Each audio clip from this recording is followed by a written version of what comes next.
If you're haunted by pain and trauma from your past and want to heal yourself emotionally, here's a quick hack and a place to get started. It's something called soul fragment retrieval, and it's been around for centuries. Shaman actually use this practice. But when I discovered soul fragment retrieval, I didn't even know it was called that. I didn't even know it was a thing. My spirit guides actually taught me this process one day about 10 years ago when I was walking my dog. One of the biggest blocks that I had for healing was a memory I had from my stepmother when I was 14 years old. I lived with her and my dad for 1 year, trying to take a break from my mom and the constant fighting that her and I had going on.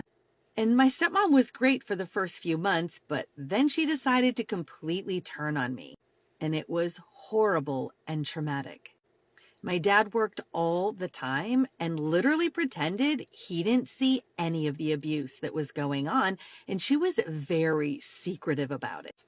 Like, she would be verbally and emotionally abusive to me and give me little jabs and stabs when he wasn't around. And the things she would say to me when he was around, no one could pick up the underlying tone of it except me, because I knew what she said and what was going on when he wasn't around. It was like stealth abuse. When I was 14, this was the days before cordless phones or cell phones. So there was a corded phone, and it was located right outside my bedroom door. And my stepmother opened my bedroom door one night just to check and see if I was sleeping. I pretended I was sleeping. Then I heard her get on the phone, and I don't know who she was talking to, but she proceeded for at least an hour to rip me apart verbally, bit by bit. She said every degrading, nasty thing you could ever think of saying about anyone, comparing me to my mother, which is her husband's ex-wife, and saying how I was just like her and I was never going to be anything, and I was going to end up pregnant at 16 and trailer trash just like my mom. And it got worse from there. It was awful. I laid in bed, curled up in the fetal position, just quietly bawling. I couldn't believe what I was hearing. I never let her know that I heard what she said, but it lived in my heart. And still, when I was middle-aged, it was still living in my heart. And every time I thought about that instance, it would bring me to tears.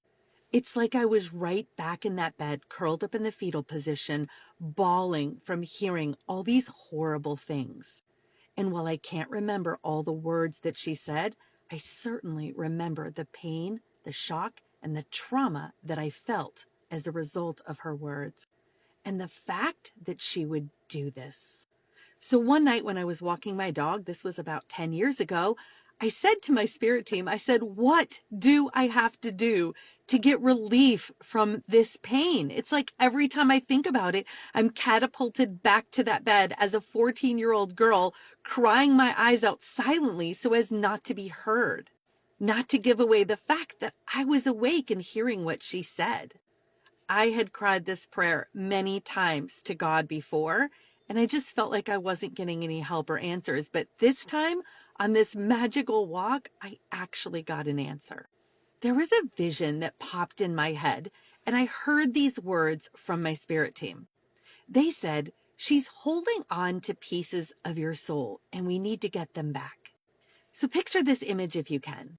I instantly saw an image of two, almost like mountain peaks, and there was a big valley in between them. And my spirit team told me that she's standing on one mountain peak, I'm standing on another, and in the middle of these mountain peaks, these angels, just surrounded by all this brilliant white, sparkly light, were just filling the space in between these two mountain peaks. They said, we're going to go over to her and get the pieces of your soul that she's holding on to, and they're going to be cleansed and cleaned and made whole again as they come through this pure, sparkly white light filled with angels. So I watched this process happen in my mind. I literally don't even remember continuing to walk my dog at this point because all I could see was this image in my brain. Once it was finished, I heard my spirit team tell me, see, it was like she was holding on to little pieces of your soul, and every time she scratched that itch, so to speak, It would bring that trauma back to you again, just like you were back there, just like it was happening now. They told me that I was not holding on to any pieces of her soul, but she was the one holding on to pieces of my soul. Now, like I said, years later, about 10 years ago, I was taking a class called Theta Healing. And in it, I learned about something called soul fragment retrieval, that this is an actual thing. Imagine my surprise when I learned that this is an actual thing. It not only validated what happened on that day on my walk with my dog, but it also let me know that I really, truly was hearing from my spirit guides, that they really were in my corner, helping me when I called out to them for help. And did that little exercise bring peace to me? Did it bring healing to me? It absolutely did. It's almost like it stopped the bleeding.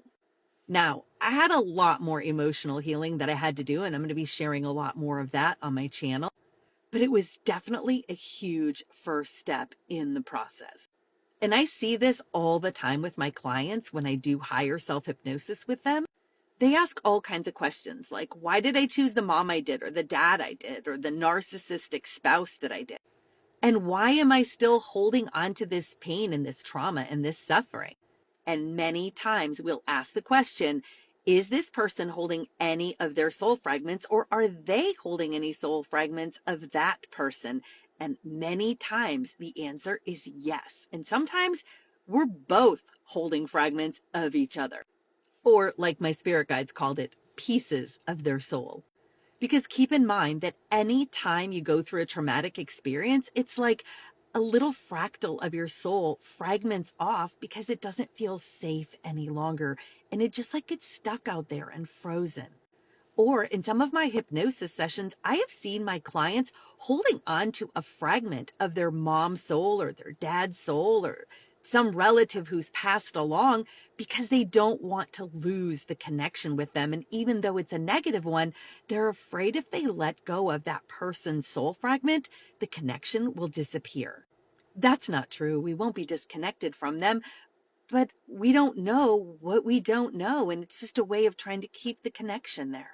So if there's anything in your life kind of similar to my story, where it seems like every time you think of that traumatic event, you're placed right back there and you feel all those emotions again, maybe you need to do a soul fragment retrieval and ask your spirit guides and the angels to help you with that type of retrieval. And be sure to ask if there are any soul fragments that either one of you are holding of the other, and ask them to cleanse and clear them in God's loving, divine white light, and then fill them with love and light and return them back to their rightful owner. And if you want to take it one step further, you can even add these words: Creator God, or spirit guides, or my higher self, whoever you're having do the clearing, whoever you're having do the retrieval. Ask them to go and get all of your soul fragments that are spread across all time, space, dimensions, and realities. And then, like what happens in my higher self hypnosis sessions with my clients, just watch tons of soul fragments come pouring back to you. If you do this, I'd love to hear how it works for you.